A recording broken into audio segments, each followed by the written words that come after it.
مشاهدينا متابعينا، السلام عليكم ورحمة الله وبركاته. أهلا بكم إلى حلقة جديدة من برنامجكم كل الرياضة. في حلقة هذا الأسبوع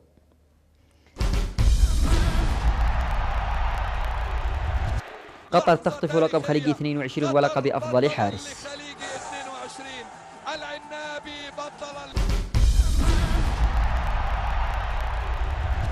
إيقاف لاعب يمني مدى الحياة. اتحاد القدم يسند مهمة الأولمبي للمدرب سكوب. الصقر يواصل الزحف نحو الصدارة. الطائرة اليمنية تتعرض للعطب في الكويت.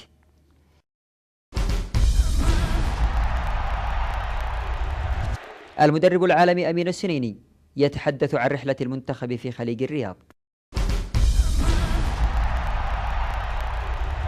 أهلا بكم. إذن اختتمت الأربعاء الماضي بطولة الخليج 22 بتتويج المنتخب القطري بطلا للبطولة للمرة الثالثة في تاريخه. المنتخب القطري وصل إلى النهائي برفقة صاحب الأرض والضيافة المنتخب السعودي، ورغم أن المنتخب السعودي كان صاحب التقدم بهدف، لكن المنتخب القطري استطاع أن يسجل هدفين متتاليين توج على أثرها بلقب البطولة. وفي الجوائز الفردية توج علي مبخوت الهاجري من منتخب الإمارات برصيد 5 أهداف بجائزة هداف البطولة و100,000 ريال. كما توج الحارس قاسم برهان حارس منتخب قطر بأفضل حارس في البطولة وجائزة أيضا مالية قدرها 100,000 ريال. السعودية اكتفت بلقب وحيد، هو نواف العابد الذي توج أفضل لاعب في البطولة، رغم أنه لم يبرز كثيرا إلا أنه سجل هدفا جميلا في مرمى منتخبنا الوطني.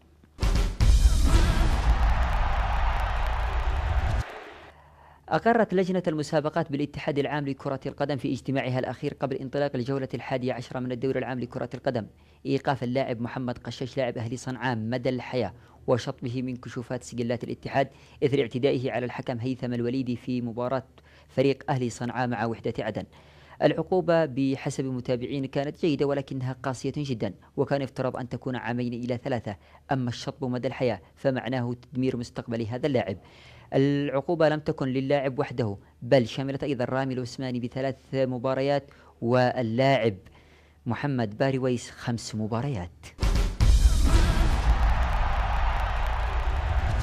قال مصدر في الاتحاد العام لكرة القدم إن المدرب تشيكي ميروسلاف سكوب وافق على تدريب المنتخب الأولمبي في المرحلة المقبلة. المدرب تشيكي ميروسلاف كان قد قدم من التشيك لتدريب المنتخب الأول وقدم نتائج إيجابية مع المنتخب في خليج الرياض، والآن أسندت إليه مهمة المنتخب الأولمبي في إعداده لأولمبياد ريو دي جانيرو. وصل فريق الصقر من تعز تألقه في الدوري العام لكرة القدم وزحفه نحو الصدارة، واستطاع أن يفوز على فريق الهلال من الحديدة بهدفين مقابل هدف في المباراة التي أقيمت في تعز. كما عاد فريق الجيل من الحديدة ب3 نقاط كاملة من مباراة أمام اتحاد إب في محافظة إب. وفي مالي نتائج الجولة 11.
تعرض المنتخب الوطني الأول لكرة الطائرة إلى نتائج كارثية في البطولة العربية التي تقام منافستها في الكويت. المنتخب الوطني خسر أمام أصحاب الأرض والضيافة ب3 أشواط نظيفة وبفارق كبير من النقاط، كما تلقى الخسارة الثانية أمام المنتخب القطري. هذه النتائج الثقيلة نضعها أمام وزارة الشباب والرياضة، ويضع الاتحاد العام لكرة الطائرة تحت طائلة المساءلة: ما فائدة المشاركات والمعسكرات الخارجية إذا كانت النتائج بهذه الصورة؟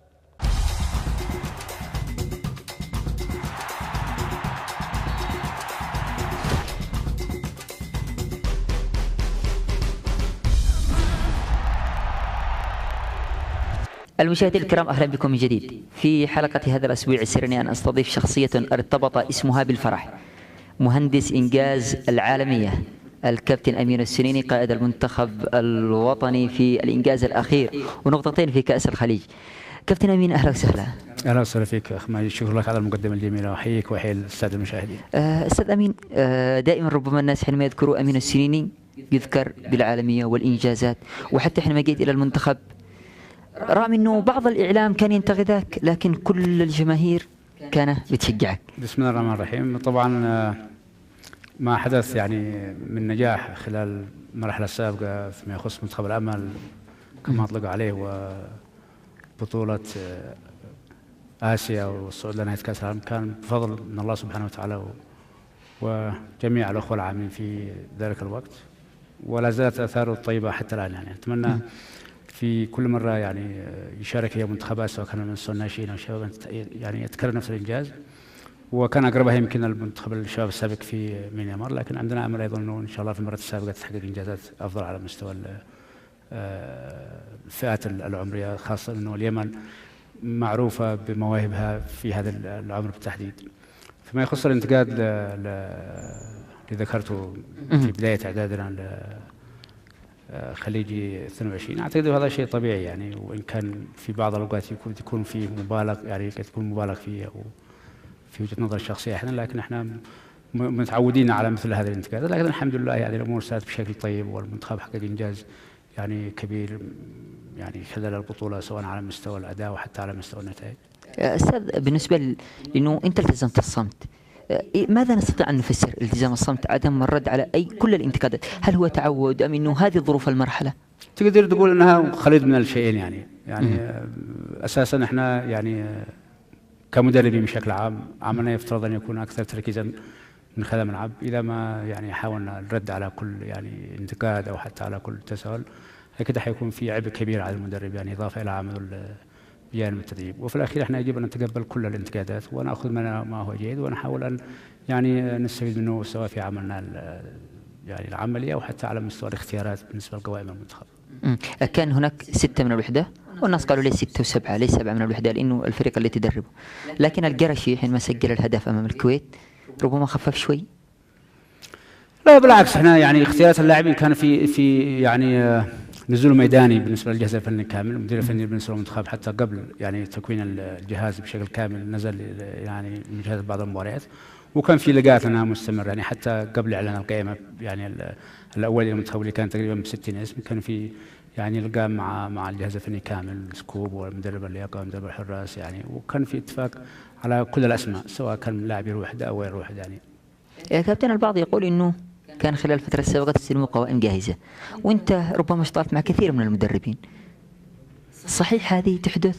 هذه اعتبرها من ضمن الكلام الغير مسؤول، يعني ما اعتقد ان في اي مدرب يعني كان يعني سواء كان وطني اجنبي يقبل بان يستلم قائمة يعني جاهزة. بتحدث مرات انه يعني عند استخدام مدرب اجنبي بالتحديد يكون يعني بيوصل في وقت قصير مثلا قبل يعني البطوله مباشره، وهذه اعتقد حالات استثنائيه في يكون عن طريق ناس متخصصين يعني فنيين سواء مدربين او اجهزه مثلا يعني مدربين الانديه يرشحون اسماء افضل بهذا الشكل. اما انه يعني قائمه يعني جاهزه يستلمها مدرب، فاعتقد هذا يعني بعيد عن الواقع تماما. طيب، لماذا يرضى على انفسهم كل المدربين؟ انه ما مره سمعنا مدرب وقال انا لم استلم قائمه جاهزه. عفوا ما في يعني ما سمعناش اي مدرب يقول انا ما استلمت قائمه جاهزه. يعني كل المدربين كل ما ينتقد يقول استلم قائمه جاهزه، هذه قائمه فلان، هذه قائمه فلان. يعني قصدك في مدربين بيعترفوا انهم بيستلمون قائمه جاهزه؟ لا احد يدافع ولا احد يعترف ولا احد يتكلم. لماذا تلزمون الصمت طوال هذه الفتره؟ انه ما نستلم القائمه جاهزه، حتى انه دخول لا محمد اعتقد إبراهيم لانه عياش. الطرح هذا اساسا غير معقول يعني وغير مقبول. ما اعتقد ان اي مدرب ممكن يقبل بهذا الوضع يعني، وبالتالي ما اعتقدش انه محل يعني نقاش هذا الموضوع.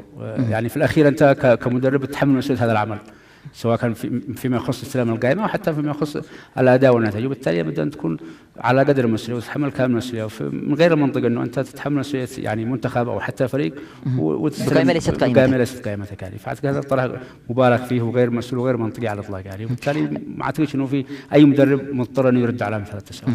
كابتن، كان في معكم مجموعتين، ربما استدعيتوا مجموعه ورحلتهم بالكامل، بعدين استدعيتوا مجموعه ورحلتهم بالكامل، وبعدين وصلت القائمه 28. كيف كانت يعني الاختيارات؟ هل من خلال النزول، من خلال ترشيحات المدربين؟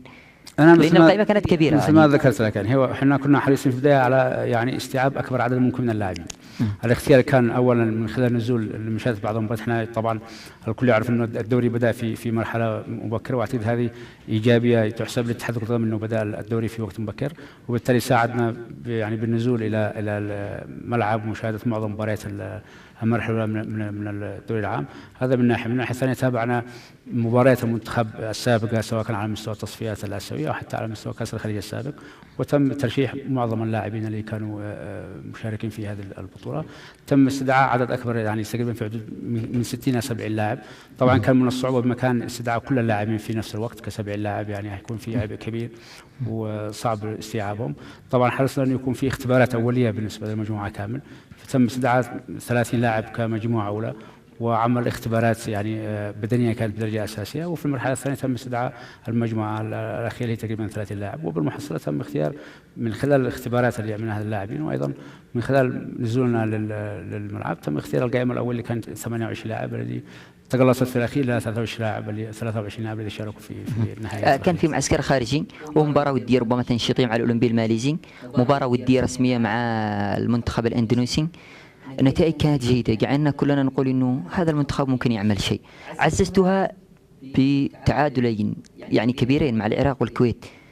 هذه ماذا كشفت لكم هذه المعسكرات مع هذه طبعا هو المباريات؟ الهدف الأساسي من المباريات التجريبية قبل أي بطولة هو يعني الوقوف على مدى جاهزية اللاعبين، سواء كان على المستوى الفني، على المستوى البدني، سواء النواحي الدفاعيه، الهجوميه، على المستوى الجماعي، على المستوى الفردي. والمباريات التجريبيه هي اللي بتعطيك المؤشر الحقيقي على مدى جاهزيه الفريق. والحمد لله احنا خلال مشوارنا الاعدادي، وان كان لم يكن بالشكل المطلوب نتيجه الاوضاع التي في البلد، يعني اضطرينا لالغاء عدد من المباريات او حتى المعسكرات، اضافه الى انه بلادنا لا زال عليها حظر يعني بالنسبه للعب مباريات يعني في الداخل.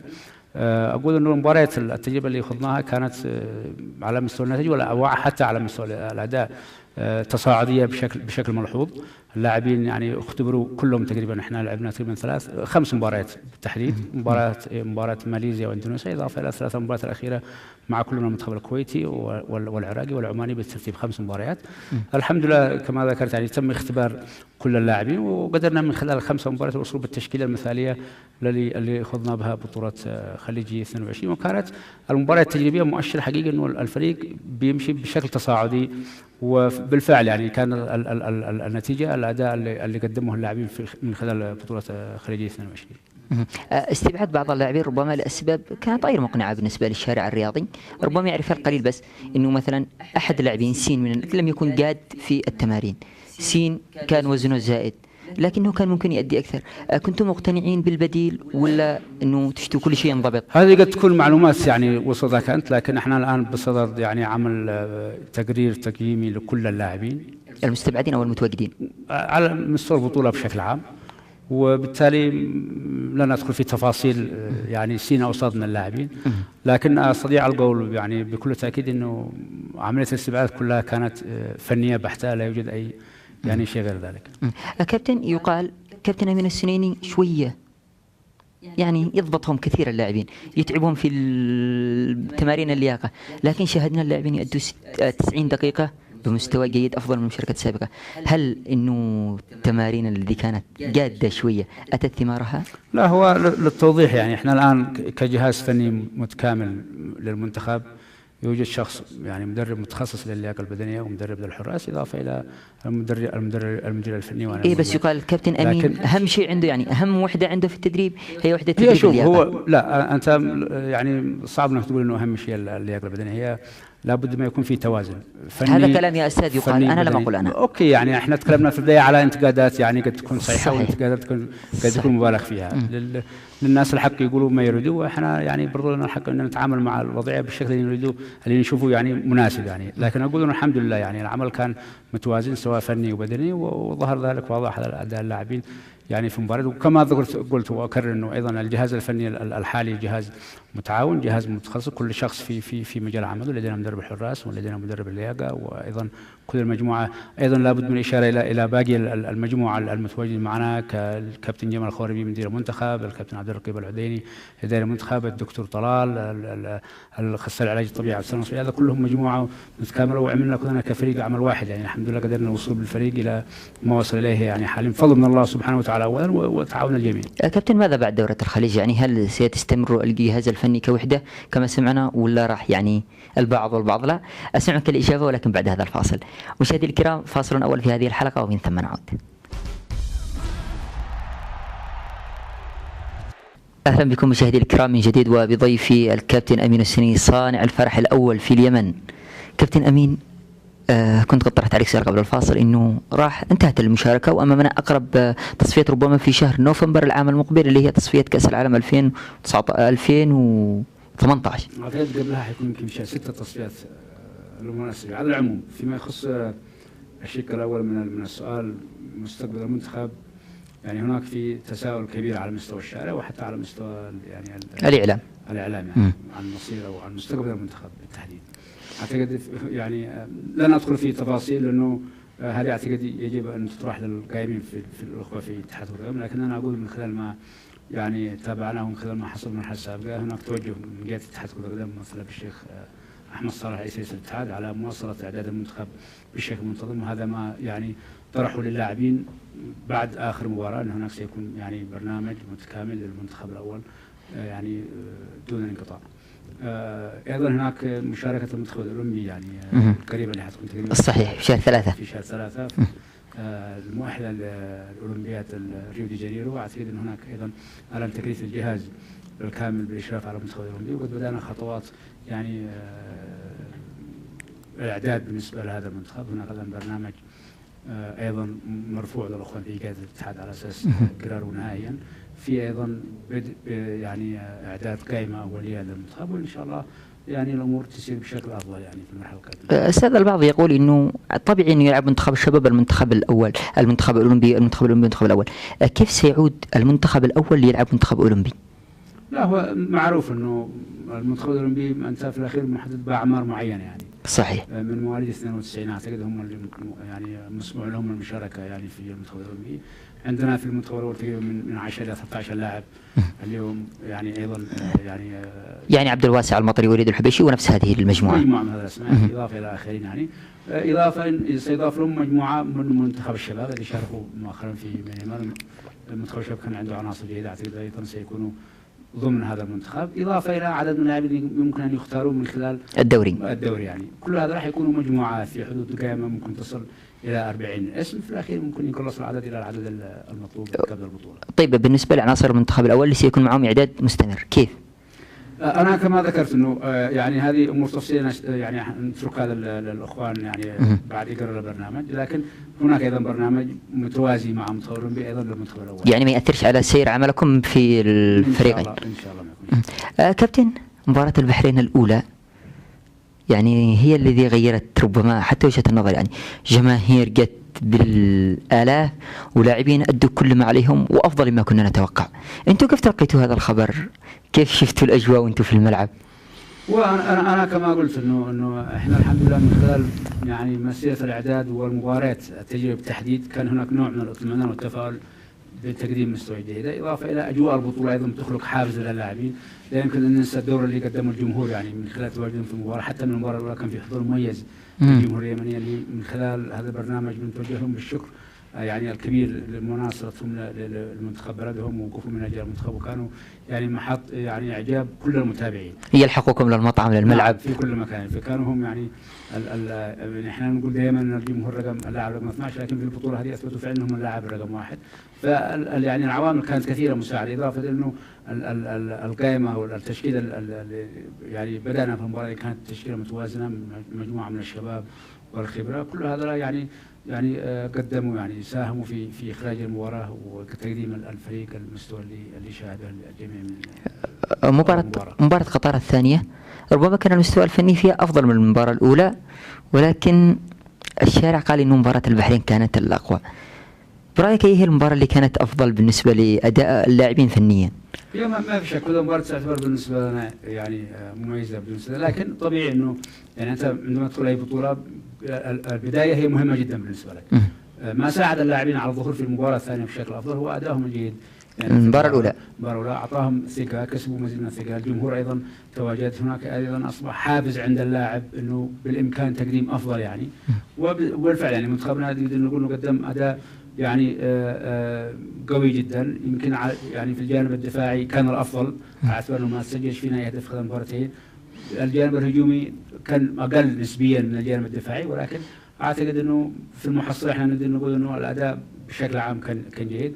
وطبيعي انه حتى انت تتمكن من يعني تطوير الاداء سواء في الدفاع او الهجوم تحتاج الى وقت اطول، مباريات اكثر. انا اتوقع انه في القادم حيكون الاداء افضل تميز سواء بالنسبه للدفاع او بالنسبه للهجوم، وان شاء الله يعني حتى يعني من خلال المرحله القادمه من خلال ارتفاع مستوى الاداء بالنسبه للدوري المحلي. معروف انه متى ما ارتفع الاداء بالنسبه للمنافسه المحليه للدوري اكيد حيكون له تاثير ناتجه منتخب قوي.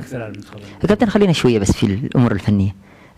انتوا شويه كنتوا خوافين في مساله الهجوم، هل كان هذه هي امكانيتكم ولا ما في معكم لاعبين ولا ايش المشكله؟ بالعكس احنا يعني لو يعني عدنا للثلاث مباريات او حتى المباراتين الاولى تحصلنا على فرص التسجيل، يعني سواء كان لكن عبد الواسع المطري ليس مهاجم صريح، يعني كان امامك العبيدي وايمن الهاجري، يعني بقوا دكه البدلاء رغم انه كان ممكن يصنعوا لك فارق. يعني اوكي انا مثل ما قلت ما حنخش في تفاصيل يعني من لم يلعب، لكن انا اقول انه كمركز احنا عبد الواسع ايضا يؤدي ادوار هجوميه، مهاجم هو في الاساس ايضا مهاجم. احنا بنلعب 2-4-3-1 صح؟ صحيح 2-4-3-1 لكن ايضا الاطراف الجناح مساندين مهاجمين يعني باعتبار، وبالتالي اي فرصه يعني ممكن تسنح لاي لاعب يسجل في هدف. لكن انا اقول انه احنا معترفين نعم انه في نوع يعني جانب من القصور بالنسبه للاداء الهجومي، لكن امكانياتكم ولا ما في لاعبين؟ مش امكانياتنا، يمكن الظروف ما ساعدناش على تطوير الجانب الهجومي. فتره اعداد المنتخب ما كانش كافيه على اساس تطوير الجانب الهجومي. كان يهمنا الخروج بشكل يعني قوي بشكل مشرف، اداء يعني ونتيجه ان شاء الله. كما ذكرت انه في قادم الايام المسابقه القادمه حيكون في توازن اكثر، في اداء اكثر على مستوى. بعض التفسيرات تقول انه لو كنتوا هاجمتوا ممكن تتركوا اهداف اكثر.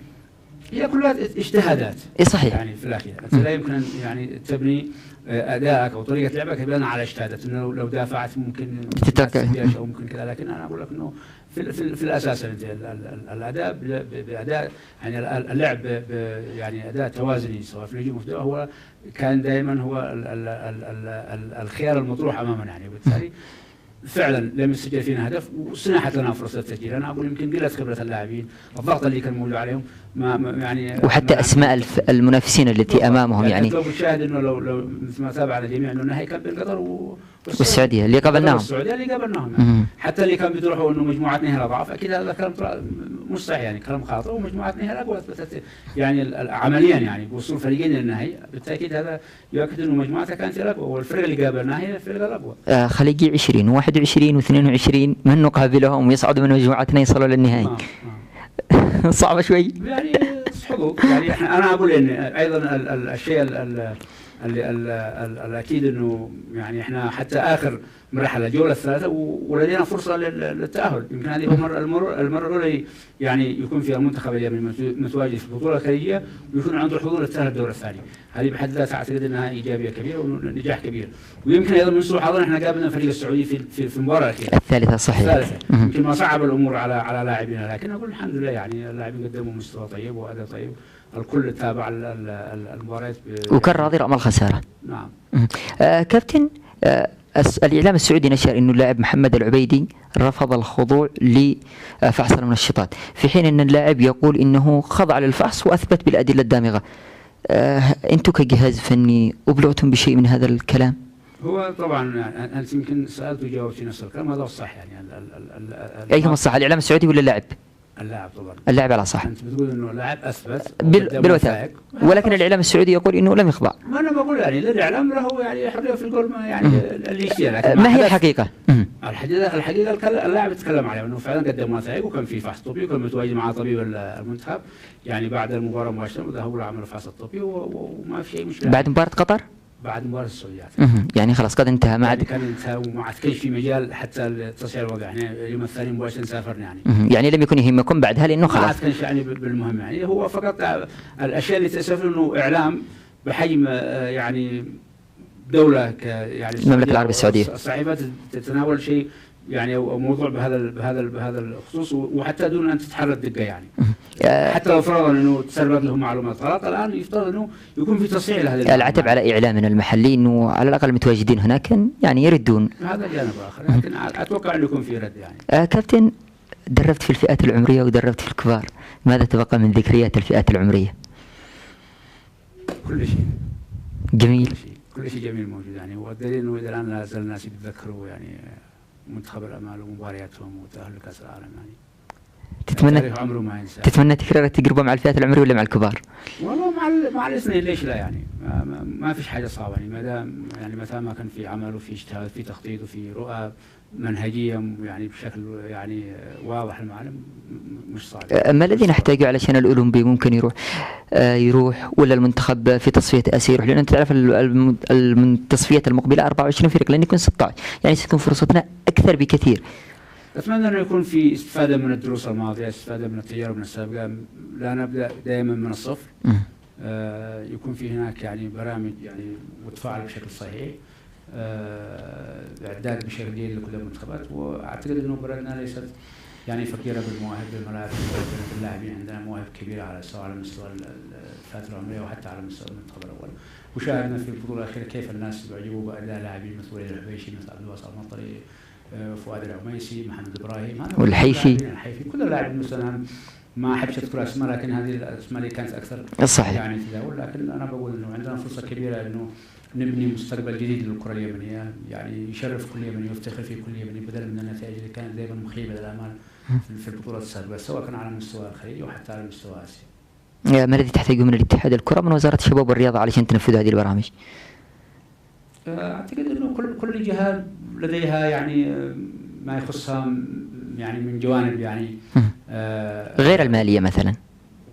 اعتقد انها يعني هي في الاخير منظومه متكامله، سواء ومقدورا عليها وزاره يعني مقدور عليها. اعتقد مقدور يعني. احنا ما بنطلبش الشيء الكثير يعني. الان يعني مجرد انك تلعب مباريات تجريبيه على مستوى يعني يستفيد منها اللاعبين، معسكرات متقطعه يعني الان، وبنظام الاتحاد الدولي والنظام الاحترافي صعب انك تعمل معسكرات طويله يعني. ممكن ايضا تكون عبء على خزينه الاتحاد والوزراء، كلها معسكرات قصيره يعني في ايام المخصصه للعب المباريات الدوليه. اعتقد هذه جانب ايجابي بالنسبه لميزانيه اتحاد الكره، بحيث انهم ما يتحملوش نفقات كبيره.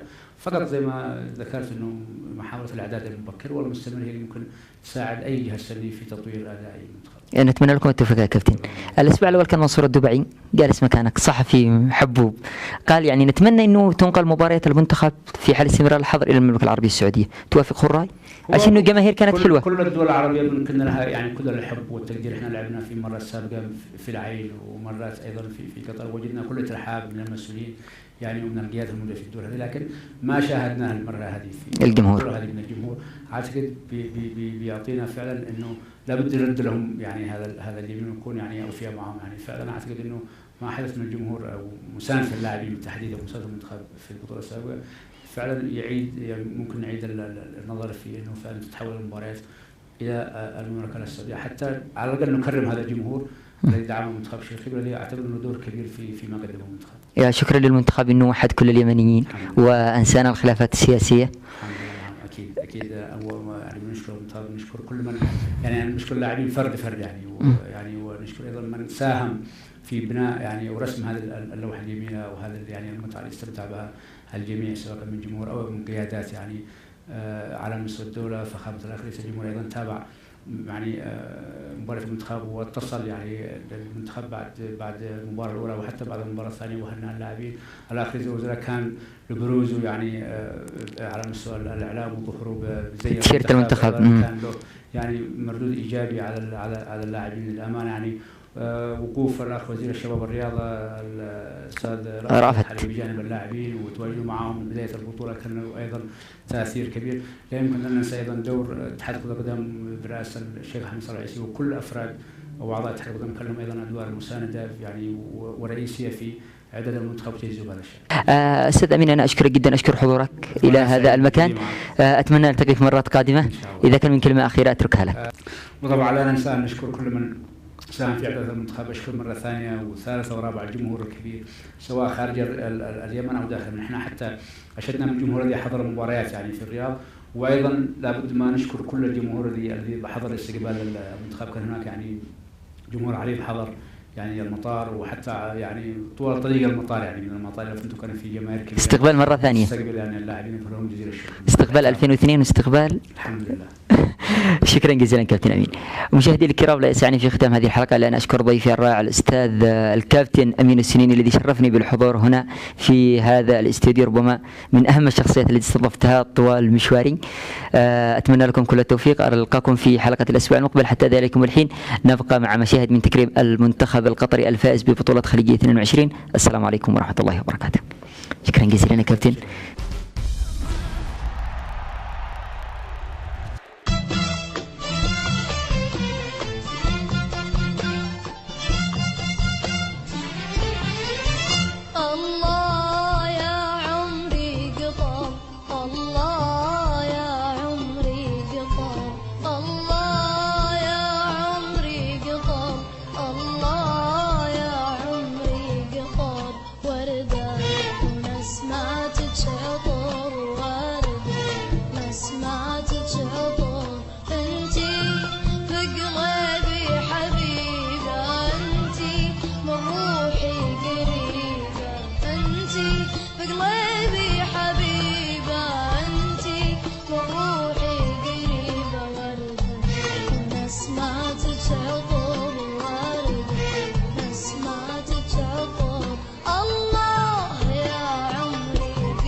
روحي قريبة وأنا ما تتعب